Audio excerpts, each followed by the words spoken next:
রাজনীতি থেকে বঙ্গভবন, সচিবালয় থেকে বেশ্যালয়, রাষ্ট্রের সর্বত্রই এখন ঋতুস্রাব চলছে। সে এখন ধর্মকর্ম করবে না, আইন কানুনের ধার ধারবে না। তার যে এখন ভীষণ মুড সুইং এর সময়। সে এখন খেয়াল খুশি মতন হত্যা করবে, গুম করবে, গুলি করবে, হামলা করবে, মামলা করবে। তবুও ঋতুর ওয়াক্তে তাকে স্বৈরাচার বলা যাবে না। সে শাহবাগ করবে, বিরিয়ানি খাবে, দখল করবে, জবাই দেবে, তবুও তাকে শাপলার কসাই বলা যাবে না।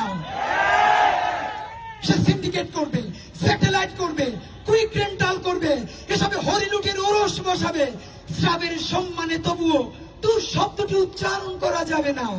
ঋতুকালে নাকি সবাইকে রাষ্ট্রের সেবা দাস হতে হয়।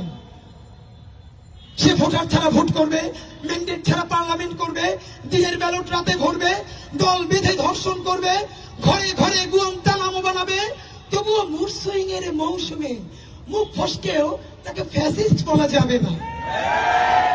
সে ব্যাংক লুট করবে, বাজারে আগুন লাগাবে, করের উপর কর বসাবে, ডাকাতের দূরে দুর্ভিক্ষ আনবে, জনজীবনকে বানাবে হাবিয়া দোজখ। ঋতুপতি রাষ্ট্রের সাথে তবুও নাকি অসভ্যতা করা যাবে না।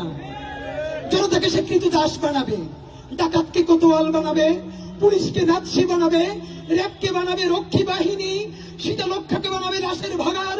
তবুও তাকে দস্যু ডায়ার বলা যাবে না। মুড সুইং এর সময় সত্য বলাও নাকি রাষ্ট্রদ্রোহিতা। সংবিধানকে সে ঠোঙ্গা বানাবে, সংসদকে বানাবে ভারতের খোয়ার, দমনের আখড়া বানাবে আদালতকে, আমলাতন্ত্রকে বানাবে গোলামির গোয়াল। ভুলেও তবু তাকে লেন্দু ধরতি বলা যাবে না, কারণ তার নাকি এখন পিরিয়ডকালীন ইন্ডেমনিটি চলছে। ক্ষমতার খায় শেষে স্বাধীনতা বন্ধক রাখবে, সার্বভৌমত্ব বেঁচে খাবে, নমরুদের স্বার্থে নদী খুন করবে, ট্রানজিটের নামে করিডোর দেবে, প্রতিবাদী আত্মাকে বানাবে আবরার। তবুও তাকে মীর জাফর বলা যাবে না। এ সময় তাকে নাকি শুধু আল্লাদের উত্তাপ দিতে হয়। ক্ষমতার ঋতুতে রক্তের যে স্রাব, ফ্যাসিবাদের শব্দকোষে তাই ঋতুস্রাব। জানতাম ঋতুতে কেউ নাকি পোয়াতি হয় না। তাহলে রাষ্ট্রের এই যুগব্যাপী রজস্রাবের মধ্যেও তার জরায়ুতে এত বেজন্মা জন্ম নিল কি করে? এই অবস্থা সংগ্রাম, এই তালালিনা